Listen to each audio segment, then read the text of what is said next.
High stakes for the White House and the country. We've never seen this kind of public showdown between a president and the FBI director he fired.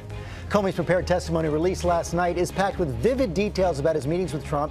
It's based on notes he took in real time. Flatly contradicts President Trump's claim that he never tried to influence the Michael Flynn investigation.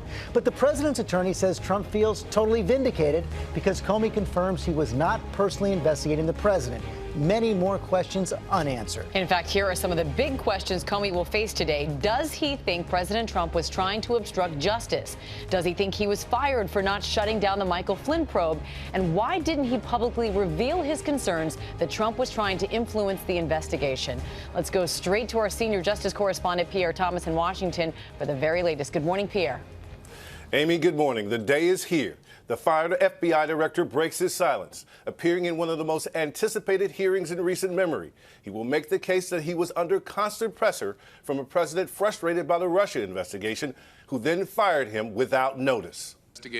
From the first time FBI Director James Comey met then-President-elect Donald Trump, he was clearly leery. After a January intelligence briefing with Trump, Comey decided to type his thoughts on a laptop in an FBI vehicle outside Trump Tower the moment he walked out of the meeting. Comey's dramatic testimony today is based on notes he took about encounters with Trump that made him increasingly uneasy.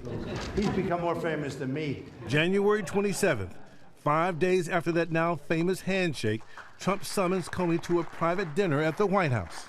Comey says Trump asked him if he wants to stay on the job. Comey was suspicious, calling it strange and sensing it was an effort to create some sort of patronage relationship. He claims the president was blunt. I need loyalty. I expect loyalty. The exchange was awkward, according to Comey.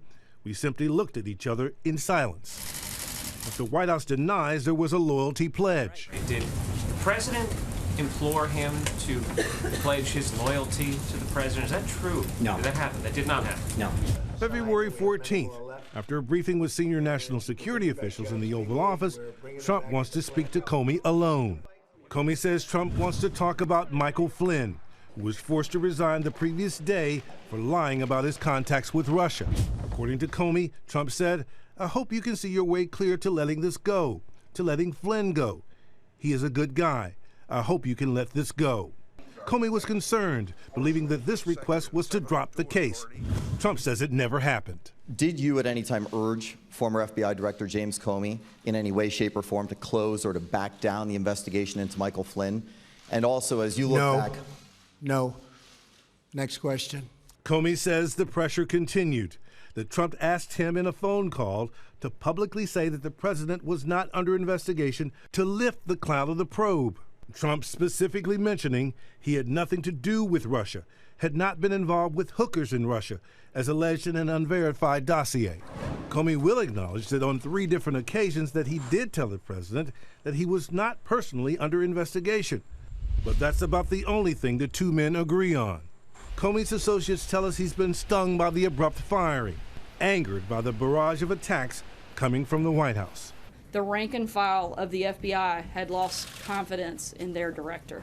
He's a showboat. He's a grandstander. Comey is not the type of man who shrinks in the spotlight. He'll be determined, disciplined, but he can be emotional if provoked. George? Okay, Pierre, thanks very much. The president can also be emotional if he's provoked.